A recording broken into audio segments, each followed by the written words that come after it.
video reviews. This time I'm reviewing something a little bit different, which is the start of reviewing Doctor Who accessories and figures. Now, I've been a real big Doctor Who fan ever since I was a kid, a long time ago. And no, I'm not telling you how long ago. And really a big fan of the current version of Doctor Who, so yeah, been a huge fan all my life. Now don't worry, I'm not giving up Transformers. In fact, as I'm recording this, Beast Hunters Voyager, Grimwing, and Ultra Magnus are in the mail, should be here soon, but let's talk about why we're here. This is the light and sound effects Doctor Who, the 11th Doctor's sonic screwdriver. Very excited about this. Let's start this review by taking a quick look at the box. So on the top, you got a little BBC symbol right there, ages 5+.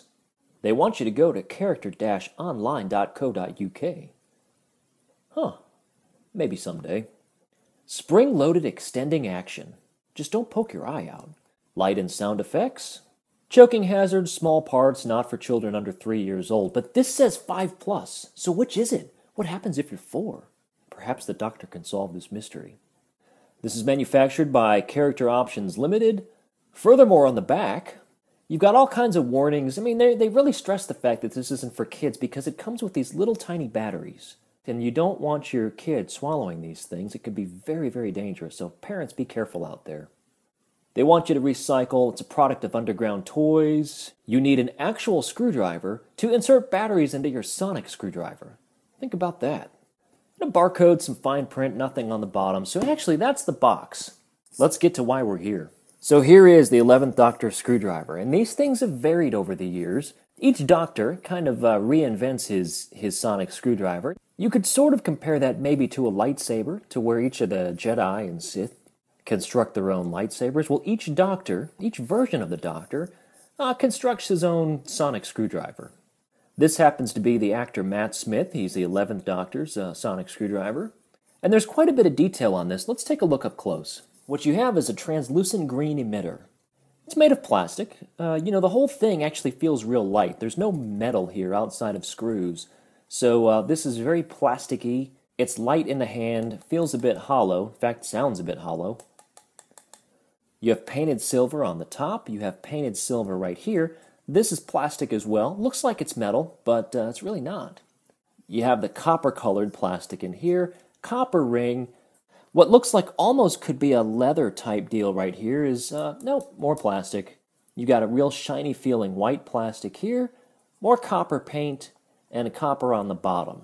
Now, the sonic screwdriver started out as sort of a lockpick for the Doctor, and as the series progressed, this thing actually turned into more of a door opener, laser, and fighting aliens, and it really is a jack of all trades. It's a weapon, it gets him out of trouble, and so on and so forth. It actually made its debut with the second Doctor. The first Doctor never had a sonic screwdriver on screen. So debuted with the second Doctor in the episode called War Games, a part of the 6th season, and it looked kind of like a pen light. And these things have progressed over time, and this is more what the modern screwdrivers look like. Now, to activate the sonic screwdriver, you've got 2 buttons right here. The first one extends the arm up. The second one makes the emitter light up and makes a sound like this. Now, it has 2 different sounds. Each time you push it, it makes a different sound. Listen carefully. High pitch, lower pitch. So pretty cool. They gave you 2 different variations of the thing.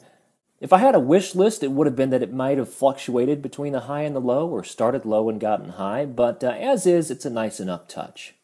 Now, pushing this button right here, well, it extends it out, and there is a lot of pressure behind that spring. I mean, when that jets out, if I hold it loosely enough, it probably would fly out of my hand.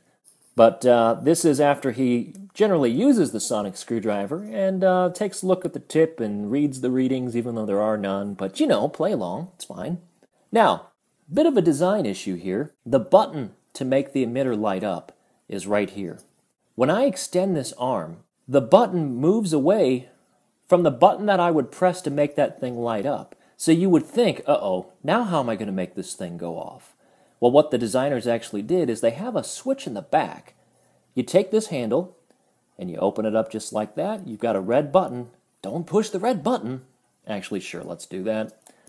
And yeah, you can actually use the thing while it's on. I'm going to turn my lights off just so you can see this is a pretty bright light. Take a look.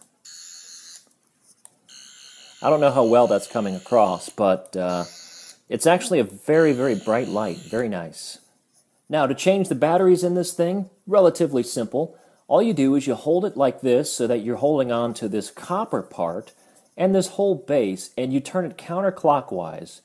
Just a bit, it'll make a little bit of a click noise, and then you can pull this whole thing out, and you see the little arrow. Once you pull it out, you can get to the battery compartment. To put it back in, you just give it a shove, give it a twist, and it's all locked back into place. Now, as the instructions do tell you, you are going to need an actual screwdriver to stick the batteries in, so just make note of that.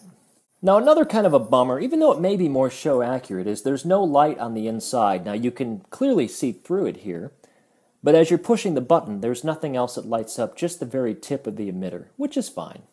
And to close it back up, per the instructions, you just want to push on the emitter and have it lock into place. Now, I wouldn't call this a quality control issue, but on mine, one of these silver bits is more loose than the other. It's this one right here. And, kind of wiggles around, but everything appears to be nice and secure, so I don't actually think that that's going to come off on me. So anyway, that's my review of the 11th Doctor sonic screwdriver. All in all, feels light, a little bit hollow, the button is nice, the sounds are nice, and overall, if you're a Doctor Who fan, I do indeed highly recommend it. Thanks again for watching. More Doctor Who things on the way. I've got a whole bunch of figures that are actually going to be shipping soon. Subscribe to my channel if you're interested in Transformers and Doctor Who and things like that. You can reach me at youtube.com/eBEFOREiNet. If you want to follow me on Facebook, I'm at facebook.com/eBEFOREi and on Twitter at E_before_I. Thanks again so much for watching. We'll see you again real soon.